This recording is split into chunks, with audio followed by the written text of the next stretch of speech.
أهلا بكم في قناة قصص وروايات. النهارده هاحكي لكم قصة جديدة دافية وملهمة عن قوة الأمل وجمال النظرة الإيجابية. قصتنا اسمها الشباك الوحيد المفتوح.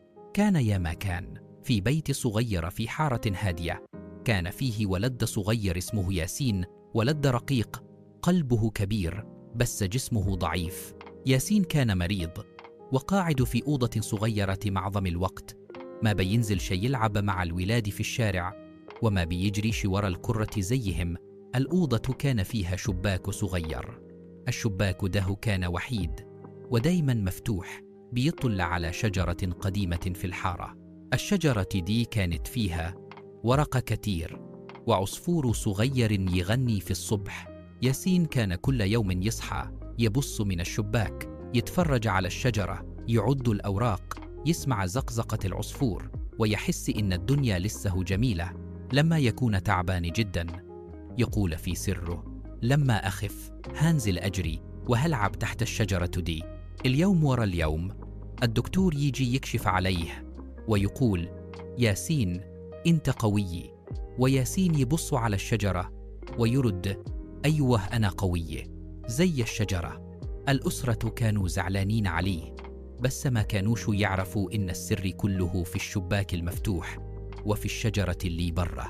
في يوم جه هوا جامد والأم قفلت كل الشبابيك عشان البرد، بس ياسين صاح بصوت ضعيف: ماما سيبي الشباك ده مفتوح، ده نفسي وأملي. الأم بصت عليه ودموعها نازلة وفهمت قد إيه الشباك ده غالي عليه. فتحته تاني والهوى دخل وياسين حس إنه عايش.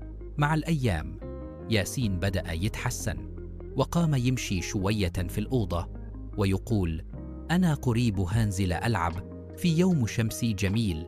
ياسين قام وقرر يفتح الباب وينزل على الشجرة، لمس جذعها وضحك وبص للفوق وقال: شكرا يا شجرة، انتي اللي خليتيني أقوى.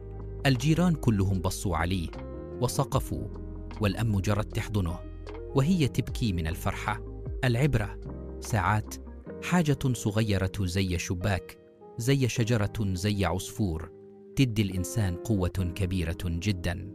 لما نصدق في الأمل ونشوف جمال الحياة نقدر نقوم ونتغلب على أي مرض أو حزن.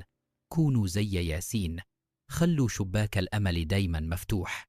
إذا أعجبتكم القصة ما تنسوش تعملوا لايك وتشتركوا في القناة عشان يوصلكم كل جديد.